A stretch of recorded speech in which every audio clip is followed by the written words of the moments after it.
성경 공부하겠습니다. 오늘은 잠언 23장에 의해서 지혜자의 금언이 되는데, 이 말은 잠언을 기록한 솔로몬 이외의 다른 지혜자들이 지혜를 촉구하기 위해서 기록한 내용인데, 그 내용이 전체 36개의 금언이 있는데, 전번주에 첫 번째하고 다섯 번째 교훈에 대해서 말씀드렸고, 오늘은 여섯 번째와 12번째 교훈이 됩니다. 첫 번째에 우리가 알고 있는 잔치라든지 잔치에 배설되는 음식, 이 잔치를 베푼 초대자, 다음에는 그 초대에 응하는 자들의 그 자세, 이런 문제를 교훈하는 데에 잠언 23장 1절에서 3절과 6절에서 8절에 그 내용이 있는데, 음식을 만들어 놓고 잔치를 하기 위해서 초대하는 자들의 그들에게 경고하는 것은 악한 마음을 가지고 자기 유익을 위하여, 자기가 원한 것을 얻기 위하여 잔치와 음식을 마련하지 말라는 그런 교훈이 있습니다. 꼭 잔치만 문제가 아니고 자기 뜻을 관철하기 위해서 뇌물을 준다든지 보석을 준다든지 돈을 준다든지 이런 마음, 그래서 자기 뜻을 관철하기 위해서 다른 사람에게 뇌물을 준다, 잔치를 베푼다, 이런 일은 하지 말라고 이야기하고 있습니다. 특별히 오늘은 이 초대받은 자, 잔치를 배설하고 나서 초대받은 자는 본문에 보니까 차려놓은 진수성찬에 마음을 두지 말고 초대한 그 사람의 진정한 의도를 알기 위해서 신중하여야 된다 그럽니다. 음식을 탐내지 말고, 물질을 탐내지 말고, 그것을 받았기 때문에 그 사람이 말하는 대로 이렇게 들어주는 그런 자세가 되어서는 안 된다는 것을 이야기합니다. 그러면서 이런 문제에는 성경에서는 악한 마음으로 잔치를 베푼 그들의 그 마음을 제대로 알지 못하고 그들과 동조하면은 살아가면서 그들과 같은 동일한 재난을 받게 된다는 것입니다. 시편 64장 5절에서 7절 보니까 같이 죄악을 도모하는가와 똑같다는 것을 이야기합니다. 그래서 그런 자들은 하나님께서 저희를 쏘신다 그러고, 요한복음 5장 29절에는 그와 같이 악한 자들의 그 마음을 신중히 검토하지 않고 받아들여 가지고 그들과 같은 행동을 했을 때에 부활할 때에 심판받기 위해서 부활한다는 것을 이야기합니다. 두 번째는 부자와 재물에 관해서 교훈을 하는데, 부자들에게는 재물보다 더 귀한 것이 있다는 사실을 꼭 알아야 된다는 것입니다. 잠언 1장 7절이죠. 하나님을 경외하는 것이 지식의 근본이다. 재물보다 더 귀한 것이 하나님 말씀이고 하나님의 지혜라는 뜻이죠. 부자에 대해서 경계하는 것은 재물이 있기 때문에 자기 만족에, 자기 도취에 하나님 생각, 하나님을 향한 마음을 가지지 못하는 것이 문제입니다. 누가복음 6장 24절에는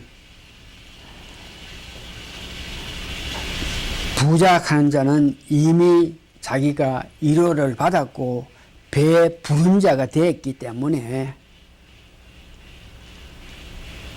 다른 사람의 피로 아픈 자들을 보살피는 그런 일들을 할 수 없다는 것을 이야기하죠. 누가복음 16장 19절에서 31절 보니까 부자와 나사로 관계에서 나사로가 그와 같이 아픔의 삶을 살고 있는데도 부자는 거기에 대해 전혀 관심 가지지 않고 자기 스스로 혼자 잘 먹고 잘 살았다는 것, 이런 것들이 부자들이 가지는 아픔입니다. 부자들이 가지고 있는 재물 이 문제에도 잠언 23장 5절 보니까 이 재물이 독소와 같이 빨리 날아가 버린다는 것을 말하죠. 이 재물이 영원히 잊지 못하는 것은, 그래서 재물은 영원히 잊지 못하니까 자기의 멸류관이 될 수 없다는 것. 재물 문제, 재물이 많아진다. 재물 이런 문제는 내가 재물 있는데 그 재물을 어떻게 간수하나, 어떻게 간직하나, 어떻게 그 재물을 통해서 이자를 더 많이 받나, 이런 것들로 생각하기 때문에 많은 근심을 주는 것이 재물이라는 거예요. 없는 사람은 그런 근심 전혀 없는데 재물이 좀 있으면 그것을 가지고 여러 가지 근심 걱정을 하고, 재물 문제에서는 그 재물을 의지하게 되고 또 그 재물의 마음을 빼앗기기 때문에 재물에 대해서 무호성을 이야기합니다. 그러면 그 재물에 대해서 어떻게 성경은 권고하고 있습니까? 누가복음 12장 33절에 보니까 구제하는 일에 그 재물을 활용해서 사용하라. 그것이 하나님 기뻐하시는 일이다. 교회 연보에 대해서 그것이 귀한 것이라고 이야기합니다. 고린도 후서 9장 7절에 보니까 헌금을 할 때 각각 마음에 정한 대로 할 것이요 인색함으로나 억지로 하지 말지 하나님은 즐겨내는 자를 사랑하시는다. 재물을 이와 같이 한 사업을 위해서 낼 때에 이 귀한 마음을 하나님께서 기뻐하신다는 것을 이야기하니까 이런 문제에 관심을 가져라. 세 번째는 미련한 자와 약자에 대한 가르침이 있습니다. 잠언 23장 9절에서 11절인데 미련한 자는 어떤 자를 보고 미련한 자라 그러면 어리석고 냉소적이고 고집이 센 자를 말합니다. 이 미련한 자는 남의 말을 듣지 아니하고 오히려 그를 위하여 조언하면 오히려 냉소를 한다는 그런 자들을 보고 미련한 자라 그럽니다. 특별히 미련한 자는 지혜자의 말씀을 업신여긴 자들이 미련한 자입니다. 오늘 본문에서 잠언 23장 10절에 약자 문제, 약한 자에 대한 문제에 대해서는 하나님께서 그들을 보호하시고 하나님께서 그들의 아픔을 아시고 보호하시니까 약자를 괴롭히지 말라 그러죠. 일찍이 하나님께서는 가부와 고아를 도와주라고 우리에게 이야기했으면 특별히 그들이 약자니까 괴롭히지 말라 그럽니다. 오늘 말씀 정리해 보겠습니다. 오늘 이 말씀의 결론은 성경 잠언 23장 12절과 잠언 19장 20절에서 말하는 것인데 훈계에 착심하며 오늘 말씀하실 때 권고하고 이렇게 하라 한 이 말에 마음을 가지라 이거지. 그 다음에 지식의 말씀에 귀를 기울이라.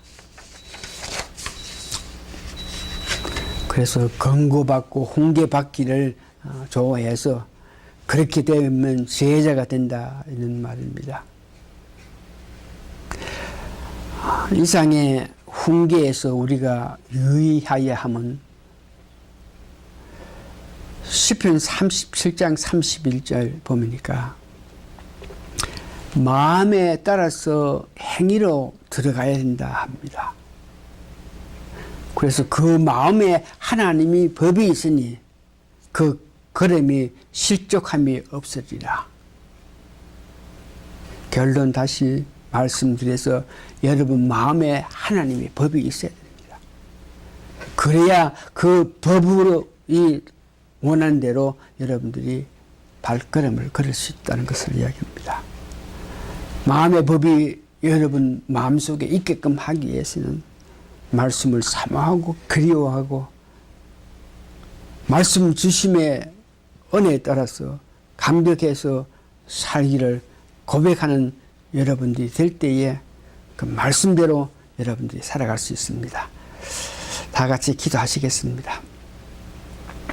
말씀을 그리워하고 말씀을 향한 열정이 있을 때에